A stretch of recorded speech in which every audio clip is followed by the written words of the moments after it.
Olá, pessoal! 17ª aula desta playlist de funções de várias variáveis reais. Entrando, como eu falei no finalzinho da aula anterior, talvez na parte mais crítica e mais difícil, pelo fato da sua parte ser mais teórica, com alguns limites meio assustadores, e vão ser divididas em várias partes, e a minha ideia é tentar fazer com que todas as partes se fechem num único ciclo, quando eu terminar essa parte de diferenciabilidade, perfeito? Então, essa aula especificamente, eu vou entrar mais no critério da definição do que é uma diferenciabilidade, de funções de duas variáveis e o que isso significa em relação com as aulas anteriores de plano tangente e aproximação linear. Então, bora começar a compartilhar a tela aqui com vocês. E já vai aparecer a observação para vocês aí do que eu falei na aula anterior. Você tem uma função, para que a gente defina o plano tangente, né, a uma superfície, uma das exigências que a gente vem fazendo e que eu venho dando bastante destaque é que as derivadas parciais f de xy e f de x e f de y, ou seja, as derivadas em relação a x e as derivadas em relação a y, sejam contínuas. E o que acontece com essas aproximações se as derivadas não forem contínuas? Bom, para introduzir o critério, o conceito de diferenciabilidade, que vão ser vários resultados, então a gente vai fracionar, tá? Eu vou começar através de um exemplo, e esse exemplo, por enquanto, ele vai ficar meio sem pé nem cabeça, e a gente termina a aula voltando nele. Então, eu tenho aqui, por que eu estou pedindo esse exemplo numa altura dessa? É isso que eu quero dizer que ele vai ficar sem pé nem cabeça. Esta é a minha função, então, dada a função f de xy igual a esta função aí, determine as derivadas parciais em relação a x e y para todo xy pertencente ao R2. Pessoal, se é para todo xy pertencente ao R2, é para todo xy diferente de 0, 0 e também para o 0, 0. A gente já fez isso lá nas aulas de derivadas parciais, apenas vamos repetir aqui. Bom, então isso, as derivadas parciais, elas vão existir, pois afinal de contas, pela própria essência do problema, o item A está falando para que eu calcule essas derivadas parciais, ok? Então, pela essência do enunciado, pela afirmação do item A, eu sei que essas derivadas vão existir, pois ele pediu para eu calcular, pediu para eu determinar. Além disso, ele pediu para eu determinar a aproximação linear. Uma vez que existem as derivadas, eu consigo substituir naquela fórmula. Z menos E0 igual a derivada de x no ponto 0, 0, que é o caso ponto de tangência aí, x menos x0 mais derivada de y no ponto 0, 0, y menos y0. Aquela fórmula, certo? Aquela fórmula tá fácil de eu substituir. Só que eu tô pulando uma coisa aqui, que tecnicamente eu vou dar mais ênfase na aula que vem, mas eu já vou dar um spoiler. Eu falei que as derivadas existem, tá lá falando no item A. Aí você vai lá e calcula a derivada e consegue calcular a aproximação. Entre o item A e o item B, existe um vale aí que eu estou falando, que eu não vou falar nessa aula, que vai ser tratado na aula que vem. Só que, será que as derivadas, mesmo que elas existam, elas são contínuas? Porque isso era a existência de que o plano tangente existisse. Certo ou não? Que a gente consiga calcular o plano tangente. Mas vamos supor que eu esqueci de ver isso daí, eu calculei as derivadas, ou seja, elas existem, o número, a derivada, o valor da f de x existe, e eu esqueci de ver se elas são contínuas, ok? Determinei a L de xy, e depois o item C é exatamente o que eu acabei de fazer na aula anterior a essa, na aula 16, calcular os valores da f e da L para valores próximos do ponto 0, 0, que, tecnicamente, se a gente for pegar as duas aulas anteriores, é o ponto de tangência do plano tangente ou da linearização no gráfico da f, tá certo? Bom, bora começar aqui então. Então, a primeira coisa que ele pediu para eu fazer é determinar as derivadas no ponto x e no ponto y.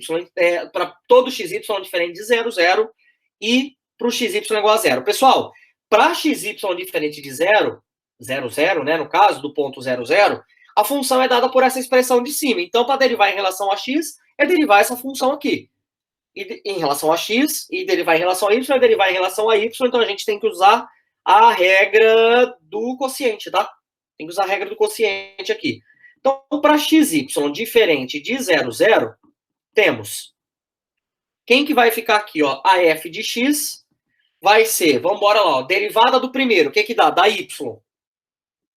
Vezes o segundo, ou de cima pelo de baixo, não sei como que você aprende aí na sua universidade, mas eu faço derivada do primeiro vezes o segundo, menos, que é quociente, o primeiro vezes a derivada do segundo, então menos o primeiro vezes a derivada do segundo, tudo isso dividido pelo segundo ao quadrado.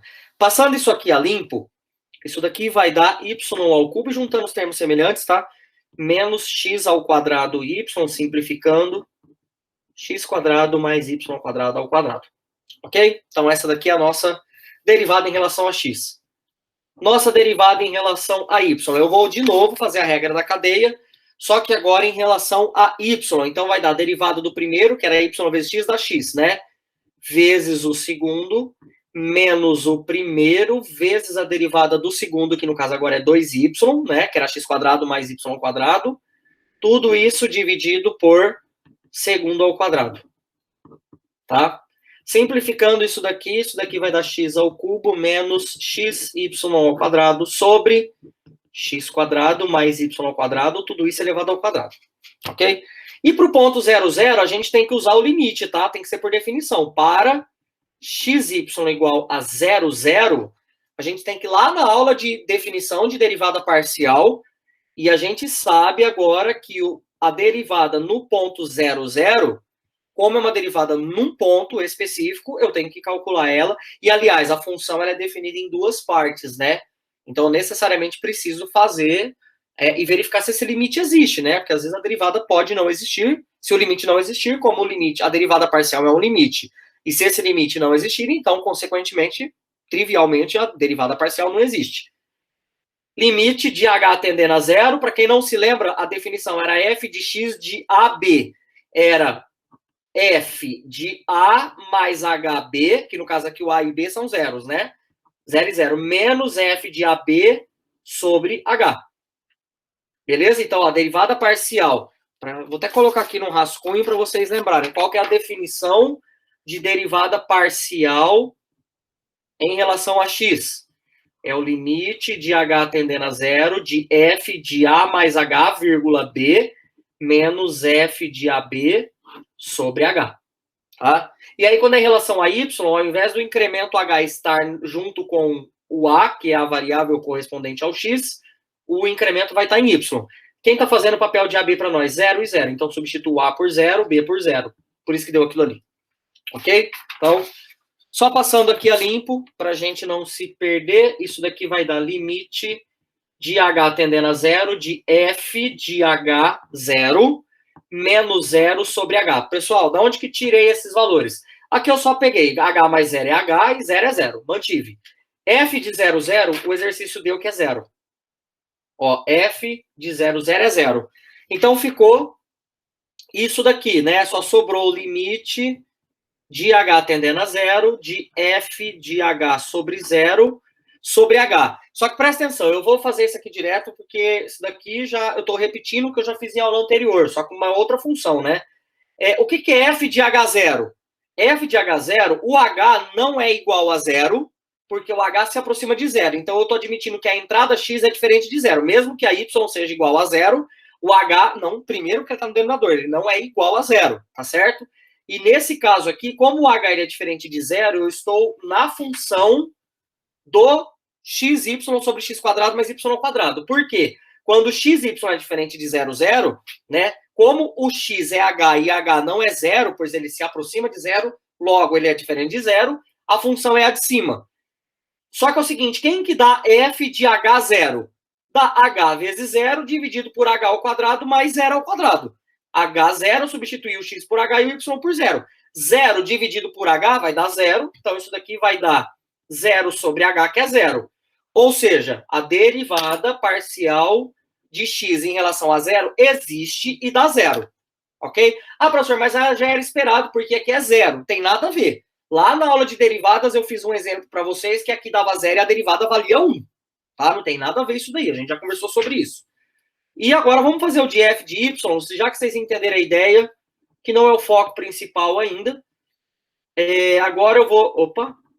F de 0,0 mais H menos F de 0, 0 sobre H. Pessoal, eu vou ganhar tempo aqui agora, porque calcular o F de Y é a mesma coisa que a gente já fez aqui. Isso daqui vai ficar o limite de h tendendo a zero de f de 0h menos 0 sobre h, que, por sua vez, é o limite de h tendendo a zero de f de 0h sobre h, e pelo mesmo raciocínio lógico do h0, aqui agora é 0h. Quem é diferente de 0 agora é a entrada y. Só que como a função é x vezes y, vai dar 0 vezes h, dividido por 0 ao quadrado mais h ao quadrado. Ou seja, vai dar 0 sobre h, que também é 0. Então, coincidentemente, as duas derivadas deram 0. Ok?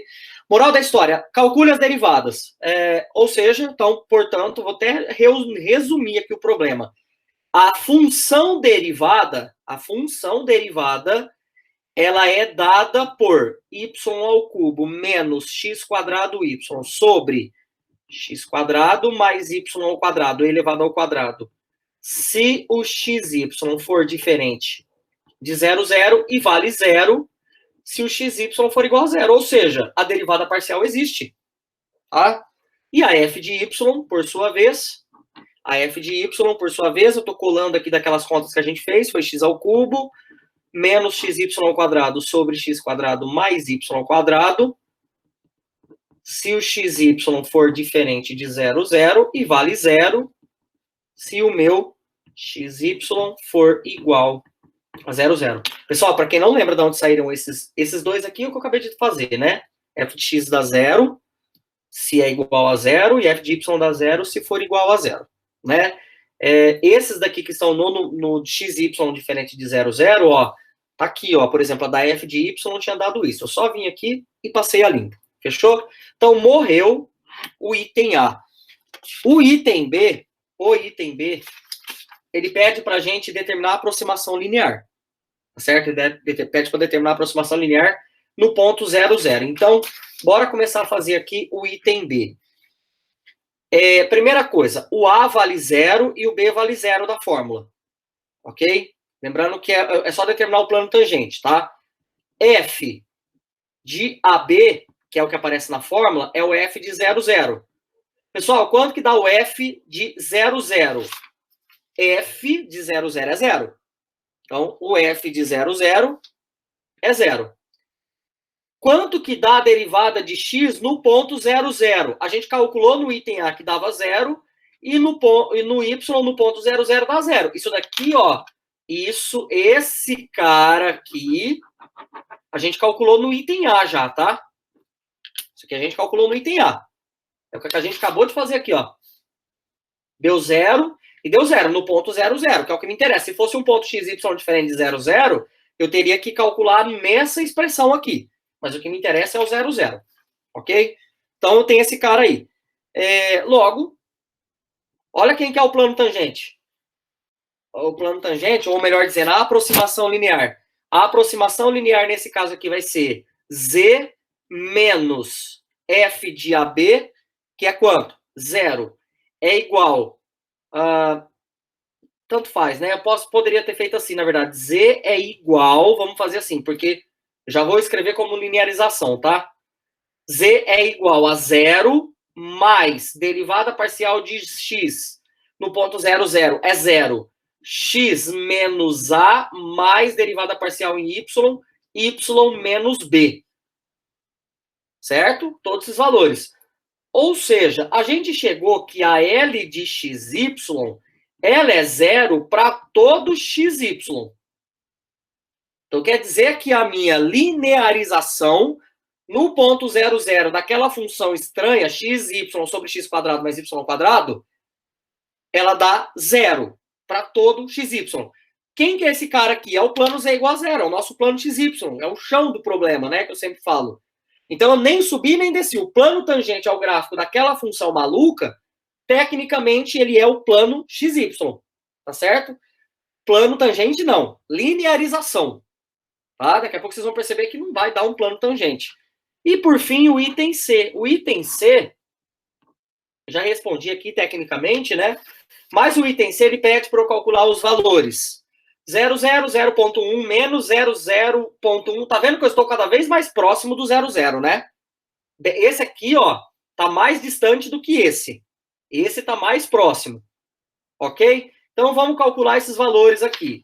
Bom, o L de XY, como a gente já viu, dá 0 para todo XY.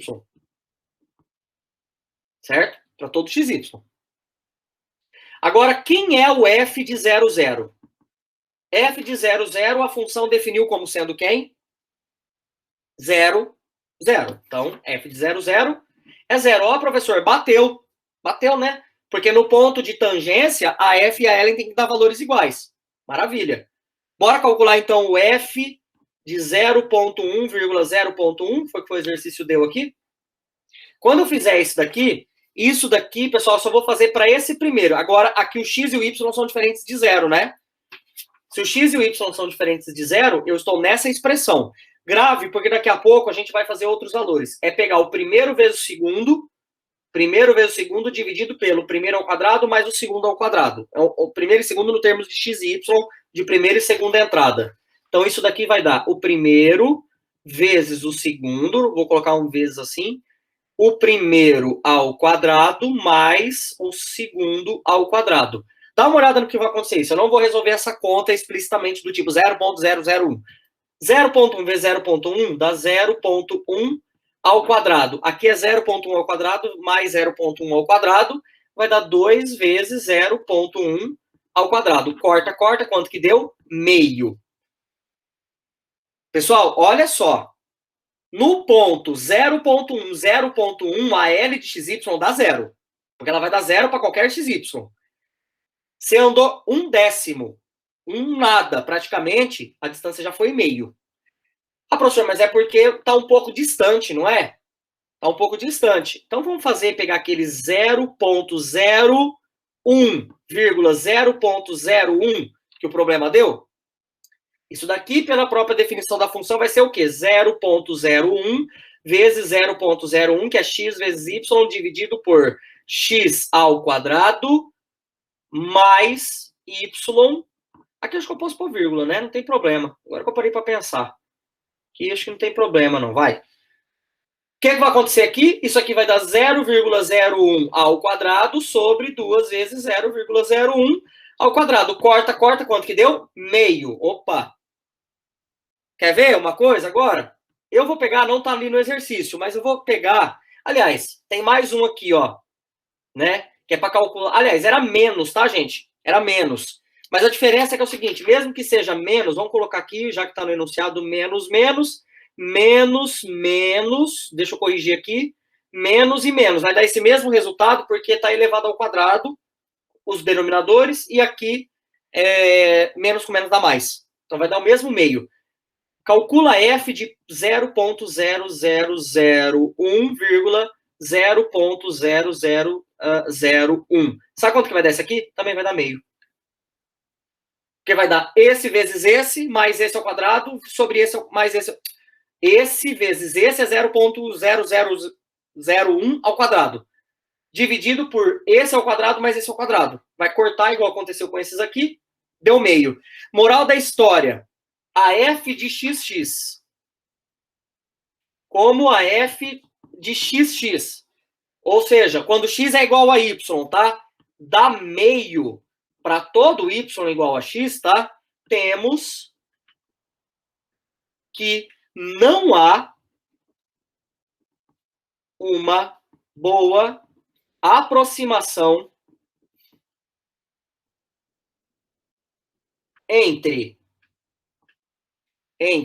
não há uma boa aproximação entre a f de xy e a L de xy no ponto 0, 0. Ah, professor, mas não era para dar? Eu consegui calcular o plano tangente? Não, você conseguiu calcular a linearização, que ela surge a partir da equação do plano tangente. Só que assim, eu garanti que as derivadas existem. Eu não garanti se elas são contínuas, né? E aí, pessoal, eu já vou começar a apresentar para vocês. Esse exemplo foi para mostrar para vocês, para dar o pontapé inicial, que nem sempre a linearização dá uma boa aproximação. E quais são as condições para que a linearização seja uma boa aproximação da função? Isso é o que a gente vai ver num combo de várias aulas, e nessa primeira aula é justamente a parte da definição teórica e nas outras começam a surgir resultados, tá? Esse gráfico, bonito de ver, inclusive ele é um gráfico bonito, ele é o gráfico da nossa função f de xy, tá? Esse gráfico que está em azul aí. E esse plano que está em cinza, tecnicamente, é o plano tangente. Esse plano está sendo tangente? Não, ele está cortando a função. Ele não é tangente. Ele está, pelas contas, está tudo certo. A fórmula está certa, as contas estão certas. Mas como a função tem uma falha no sentido de ser uma boa aproximação, e essa falha que é o assunto da aula de hoje, ele não dá uma boa aproximação. Olha que gráfico maluco, ó. Ele pega, ele vem de uma região que ela pega e vai descendo à medida que você vem, por exemplo, assim, de uma direção do plano XY, e do outro lado, ó, dá para vocês perceberem que ela sobe e depois desce também. Esse gráfico, ele é bem bagunçado mesmo. E quando você pega a reta y igual a x, ela sempre vai dar na altura meio. Aqui, ó, tá sempre igual a meio.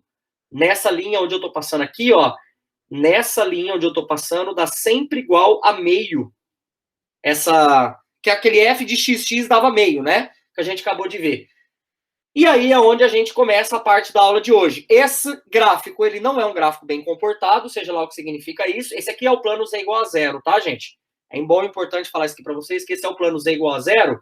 E para evitar esse mau comportamento da aproximação linear, a gente tem que definir a ideia do que é uma função ser diferenciável, certo? Uma função ser diferenciável.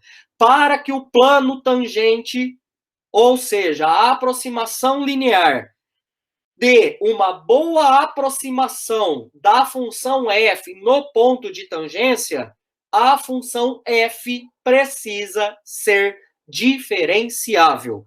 E a questão da aula de hoje é: o que é uma função diferenciável? É uma definição matemática, poderia começar com ela já, porém, eu vou relembrar uma definição lá do cálculo 1, que fica mais fácil para eu explicar para vocês a do cálculo 2, pois, afinal de contas, é uma definição pesada, beleza? Bom, relembrando, pessoal, tem alguns resultados aqui que eu não vou demonstrar, mas eles são verdadeiros, tá? São teoremas. Se você tem uma função y igual a g de x, essa equivalência ela é verdadeira. Dado uma função y igual a g de x, tá? Não estou chamando de f por algum motivo que daqui a pouco vocês vão entender. Dado uma função y igual a g de x, se você tem o limite de g de x sobre x e esse limite dá zero, então equivale a você colocar o módulo aqui e continua dando zero, tá certo? A demonstração não é tão difícil, por quê? Porque se ele é zero, então quer dizer, se o limite existe e dá zero, independente de quem seja a função g de x. Ah, professor, só é verdade para a função seno de x sobre x. Não, a função seno de x sobre x, ela encaixa aqui também nesse problema. Aliás, a função seno de x sobre x, ela não se encaixa aqui não, porque isso daqui vai dar 1, né? Eu tenho uma função que quando dá zero, sei somente ser o módulo dela lá embaixo dá zero. Então, tendo uma função que satisfaz isso, sei somente ser satisfaz isso daqui também, a gente vai conseguir chegar nas condições de ser diferenciável, que não é o caso da função seno x sobre x, porque ela vai a 1, né? O que eu quero dizer aqui nesse meu problema? Não é difícil provar nesse teorema, porque à medida que o x vai a zero pela direita e pela esquerda, se o limite existe e dá zero, então quer dizer que o x tendendo a zero pela direita, x tendendo a zero pela esquerda, dá zero. Aqui eu tô com de uma variável, então é só direita e esquerda, tá? Então, um módulo é você tecnicamente pensar que pela direita é x positivo, pela esquerda é x negativo, mas como converte tanto pela direita quanto pela esquerda, dá zero, tá certo? Então não é difícil de enxergar isso daí. Resumindo, se você tem um limite de uma função g de x sobre x que dá zero, ela com o denominador em módulo também dá zero. É isso que esse teorema fala. Definição. Cálculo 1 aqui agora. Quando que uma função y igual a f de x é chamada de diferenciável? Eu posso resumir quando a derivada f' de a existir. Ela é diferenciável num ponto, tá vendo? É diferenciável em x igual a a. No meu exemplo anterior, que daqui a pouco eu vou falar no final da aula de novo, era f de xy no ponto 0, 0.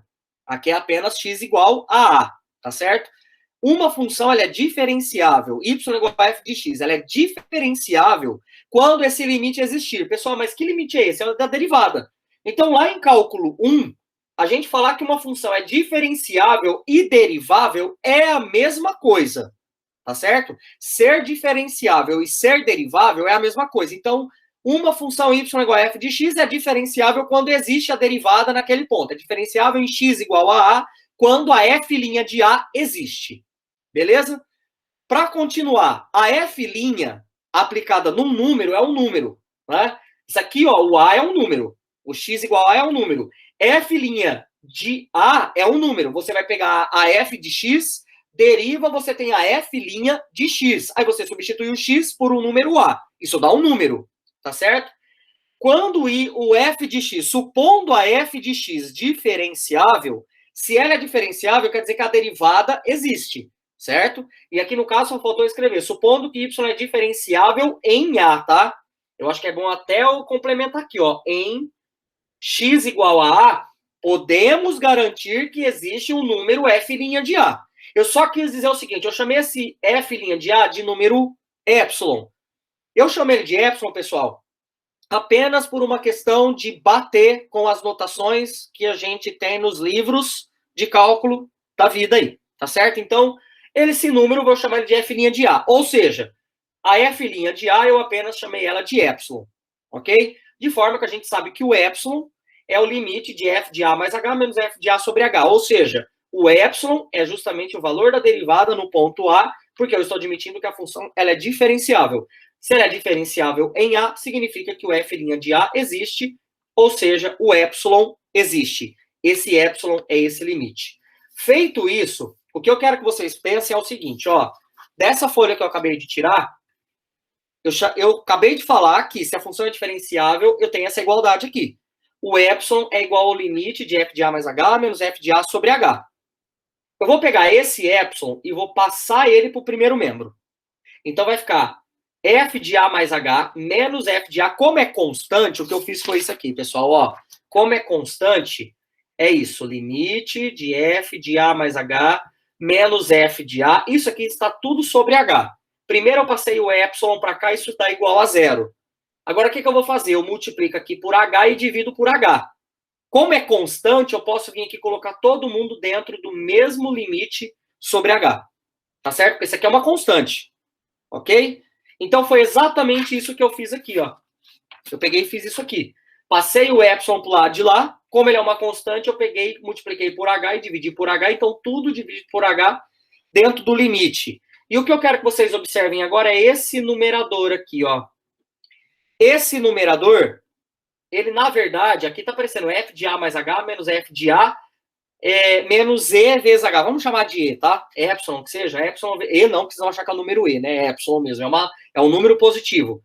É um número. Positivo não, aqui é um número. E que o numerador do limite é, na verdade, uma função que depende apenas de h.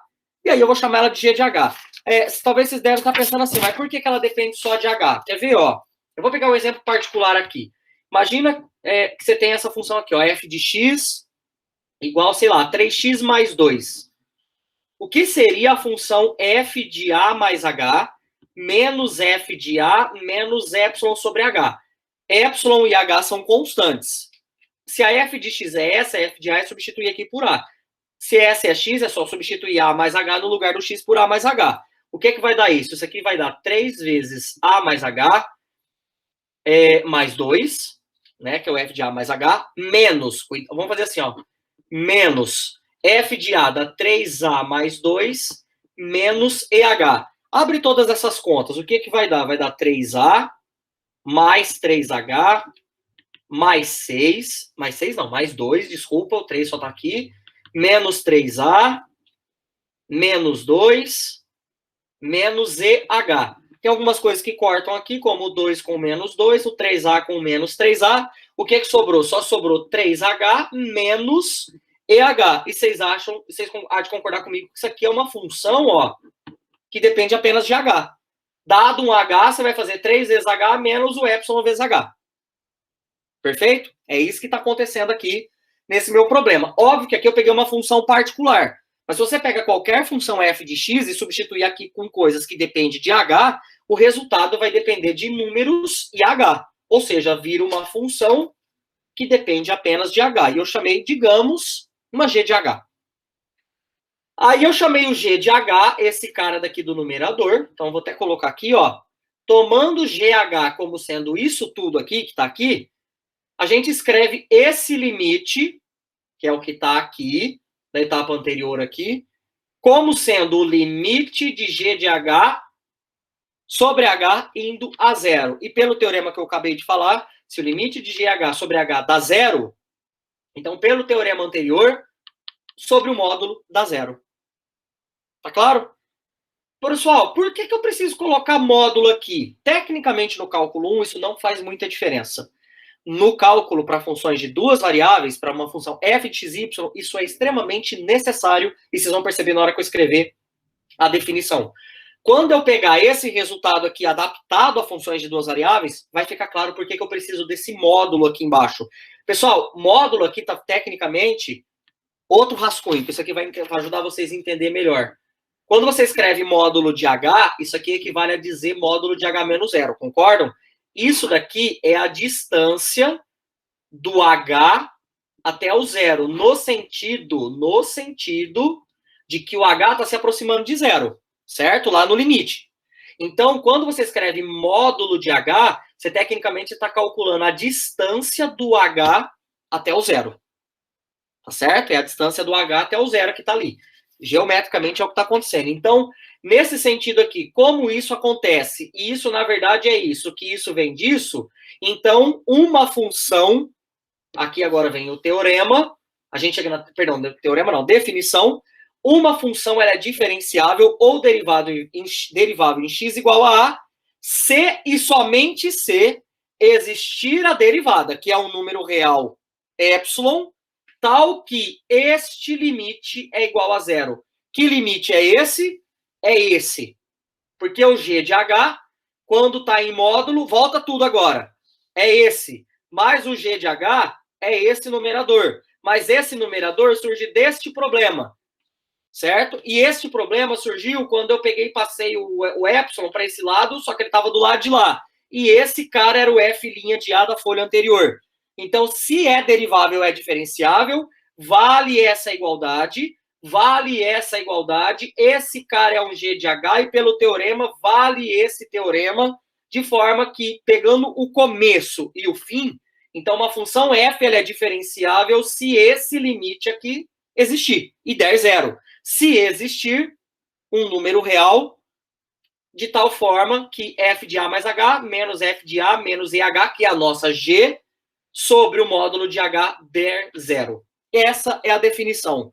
E como que fica para funções de duas variáveis? Como que esse resultado fica para funções de duas variáveis? Para funções de duas variáveis, o nosso problema, ele vai ficar. Essa é a definição. E agora vocês vão entender por que eu preciso do módulo naquele problema. Eu não vou repetir todo o processo para funções de duas variáveis, porque a ideia de repetição é a mesma da y igual a f de x. Uma função f de xy é diferenciável em AB, se e somente se. Lá existia um epsilon que era a derivada no A. Aqui vão existir um epsilon 1 e um epsilon 2. Quem será que são esse epsilon 1 e epsilon 2? Será que tem alguma coisa relacionada com a derivada parcial? Cenas das próximas aulas, tá? Se existirem um epsilon 1 e um epsilon 2, de tal forma que, cuidado que isso aqui não é apenas derivada parcial, porque eu tenho um incremento H e K.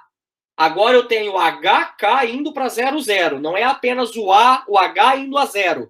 Eu tenho o H indo a 0 e o K indo a 0. O H é o incremento do X, está na posição X. O K é o incremento do Y. Então, olha, compara as duas, ó. H indo a 0, F de A mais H menos F de A. Só que agora eu tenho uma função de duas variáveis. Então, vai ter que ter um A mais H e um B mais H? Não, porque agora é HK indo para 0. Então, como o H vai a 0, fica A mais H. Como o K vai a 0, fica B mais K. Tá certo? Porque eu estou pegando o ponto AB. Menos a F de AB. Olha a analogia. E aí fica o número relacionado com H, um número relacionado com H e o outro número relacionado com o K. Pera lá, o K está relacionado com qual variável? Com a Y, né? Está aqui na entrada Y. Esse número está relacionado com o K. Será que ele tem alguma relação com a derivada parcial dy? Veremos. esse número está com H, que refere-se à posição do X, né? Vamos pensar assim, na primeira posição. Será que ele tem a ver alguma coisa com a derivada parcial em relação a X, que é a primeira posição? Também veremos. Dividido pela norma. É aqui a importância de ter que colocar um módulo lá. O módulo, como eu falei agora há pouco, do caso anterior, que era isso aqui, ó, o módulo de H é a distância entre H e zero. Tecnicamente, aqui agora, eu estou pegando a distância, certo? A norma de HK é justamente a distância do ponto HK ao ponto 00. Por quê? O que é norma de um vetor? O que é norma de a norma do HK aqui? Pessoal, a norma de HK, ela é a raiz quadrada de H ao quadrado mais K ao quadrado, que eu posso escrever como sendo H menos 0 ao quadrado mais K menos 0 ao quadrado. Isso é a distância do ponto HK ao ponto 00. Ou seja, é adaptando a ideia para o problema que nós temos. Tá certo? Então, por esse motivo, porque senão aqui não ia fazer sentido. O que você dividir por um ponto? Entenderam o problema? Lá no cálculo 1 não tem problema, porque o módulo de um número é o próprio número, mas geometricamente o módulo de um número é a distância desse número ao zero. Tá certo? Então a gente está olhando mais o lado geométrico do que apenas um número dividindo. Tá certo? É dividido pela distância do H ao zero. E aqui é a distância do ponto HK ao zero. Distância, limite, como que era? Círculo, que vai diminuindo. Tá claro? E essa é a função de diferenciabilidade. E aí que entra o terror do problema. Antes de eu falar de terror do problema. Já está acabando essa aula, já? É só uma observação agora. No exemplo anterior, a gente chamava essa função aqui de g de h. Porque a partir do momento que você substitui aqui, ó, só depende de h. Né? Pega y igual a f de x, substitui o x, aquele exemplo que eu fiz particular, certo? Esse cara aqui agora, ele vai depender de h e k. Porque a e b é um número, certo? A e b são números. Então, a mais h e b mais k. Então, esta função vai depender de h e k. Aqui tem um h e aqui tem um k. Então, é comum a gente chamar esse cara que está aqui, ó, no numerador de EHK. Acho engraçado que alguns professores chamam isso aí limitão da diferenciabilidade, porque ele é um limite gigante. Então, olha como que é terrível mostrar que uma função é diferenciável. Você tem que garantir que, por enquanto é isso, óbvio, né? Garantir que existem números ε1 e ε2, e além de garantir que existem esses números ε1 e ε2, que quando você calcula esse limite do mal, das trevas, aí esse limite dá zero.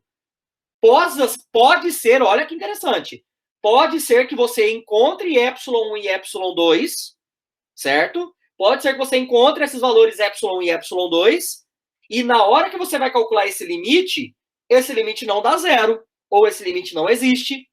Então, olha bem como que é o lógico do problema, e é difícil. Porque calcular esse limite, primeiro você tem que fazer isso, depois subtrair disso, depois subtrair disso, dividir pela norma. Vocês vão perceber em alguns exemplos anteriores o quão complicado é provar que uma função é diferenciável pela sua definição. Tá claro? Por enquanto, na aula de agora, é apenas para apresentar a vocês e apenas para encerrar dizendo o seguinte: a partir dessa definição de diferenciabilidade, é possível concluir, é possível chegar, eu não vou fazer isso daí, essas contas, porque não vai estender demais, que a linearização L de xy, que surge a partir do plano tangente de uma função f de xy, é uma boa aproximação de z quando xy está próximo de AB, se e só se a função é diferenciável, tá certo? Ou seja, como está escrito na próxima bolinha aí, né? Em outras palavras, o plano tangente se aproxima bem do gráfico da função só se a função f é diferenciável no ponto de tangência, tá? E aí é onde vem para encerrar a aula. Nesse sentido, será que a função dada no exemplo 1, essa daqui, a gente viu que não era uma boa aproximação no ponto 00.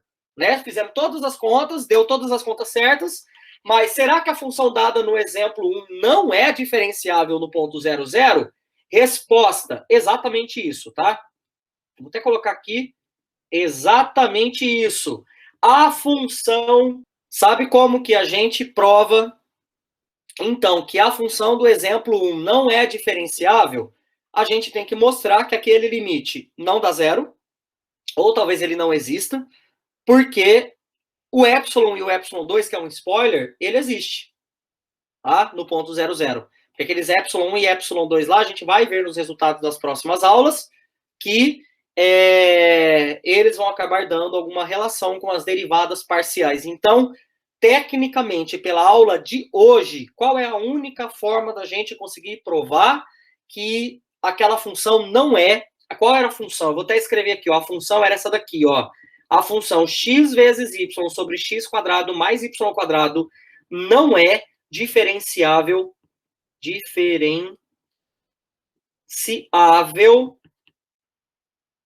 em 0, 0. E, tecnicamente, a única forma que a gente sabe na aula de hoje mostrar que uma função não é diferenciável num ponto é mostrando que ou não existe o epsilon e o epsilon 2, vamos pensar assim, porque aí não tem como ser, porque é um C e somente C, né? C e somente C existem, certo? C e somente C existem. Então, a gente pode mostrar que esses caras não existem, ok? E mesmo admitindo que eles existem, a gente pode mostrar que esse limite maldoso aqui, gigante, não dá zero, ou que ele dá um número diferente de zero. Só que a gente vai ver que dá muito trabalho desta forma, e existem outros resultados que garantem quando a função ela é diferenciável, bem como ela não é também diferenciável. Perfeito? Então, com isso, a gente encerra essa primeira parte de funções diferenciáveis.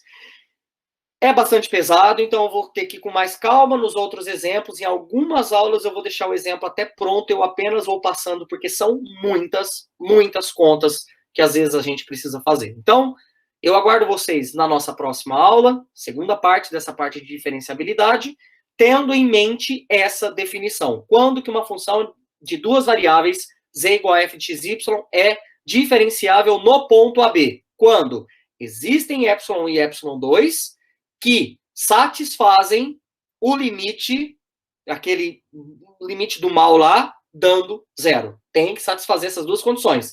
Existir o epsilon e o epsilon 2, e além disso, quando você substitui lá no limite e calcula aquele limite indo para 0, 0, o limite também tem que dar zero.